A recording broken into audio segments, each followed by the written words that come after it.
Welcome to AP today news. Narsipatnam municipal సమావేశం ఈ రోజు నిర్వహించారు. టీడీపీ వైసీపీ కౌన్సిలర్లు పట్టణ మెయిన్ రోడ్డు విస్తరణపై ఒకరిపై ఒకరు వాదనలకు దిగారు.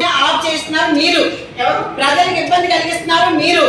దాని పాటికి రోడ్లు అయిపోను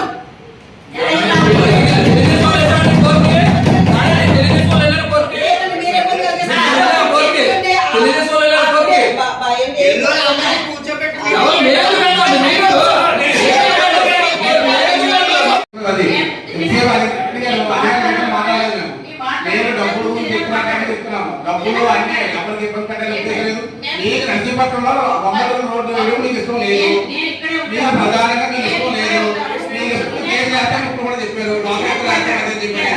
రైతు అది ఆ స్వామి కోవిల్ అంత శుభ్రంగా తయారవుతున్న రోడ్లు కోర్టు చేయించారు.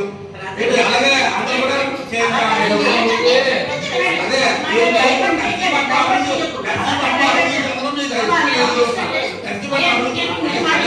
నేను ఏమంటున్నానంటే ఫస్ట్ రోడ్డు బ్యాంకింగ్ అని మాట్లాడిన తర్వాత అన్ని కూడా కరెక్ట్గా ఉండేటట్టు చేసుకొని మీరు ఎక్కడికి మొదలు పెట్టాలి, ఎంత మొదలు పెట్టాలని అనడం కరెక్ట్. ఏదో వాట్సాప్ లాగా ఒక కుర్చీలో చేస్తారు. మేము ఏమన్నా చెప్పాడో ప్రతిపక్షాల మీద ఏమన్నా పెట్టేసేసి ఆఫ్ చేసేది ప్లాన్ చేస్తున్నారు.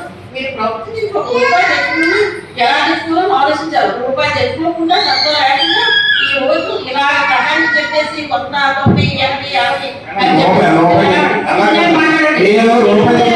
మార్పు ప్రకారం ఓట్లు ఇస్తున్న చట్టం ప్రకారం ల్యాండ్ అక్విజిషన్ చేసి భవన యజమానులకి పూర్తి నష్టపరిహారం ఇచ్చి మాత్రమే మీరు ఎంత కూడా ఓట్లు ఇస్తున్న చేయండి. నేను కాదని అనట్లేదు, నేను అట్లా చెప్పింది ఏంటంటే ఇప్పుడు కిందనే మీరు చెప్తున్నాను. నేను క్వశ్చన్ వేస్తాను, ఆ క్వశ్చన్కి ఆన్సర్ మీకు చెప్పలేదు. అది నేను అడుగుతున్నాను. మీరు రోజు వింటున్నాం, మీకు రోజు అజెండా వస్తుంది.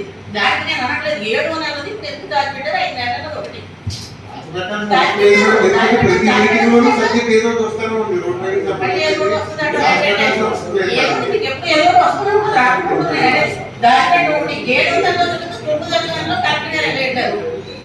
కలెక్టర్ గారు సాక్షి గారు 12 లక్షల రూపాయలు పెట్టి 22/9/23వ తేదీన ఎందుకు ఇచ్చారో భూమి ఇస్తారని భూమి కావాలి భూసేకరణ చట్ట ప్రకారం ఏ విధంగా ఇచ్చారో నేను అడుగుతాను. దాని ఒకటి ఫైనల్ గా ఆన్సర్ చెప్పండి. ఆ 98 మంది గౌరవ హైకోర్టు వారి ద్వారా వాళ్ళకి ఏంటంటే ల్యాండ్ అక్విజిషన్ ద్వారా మాకు అమౌంట్స్ కావాలని ఆర్డర్ తెచ్చుకున్నారు కాబట్టి కలెక్టర్ గారి ద్వారా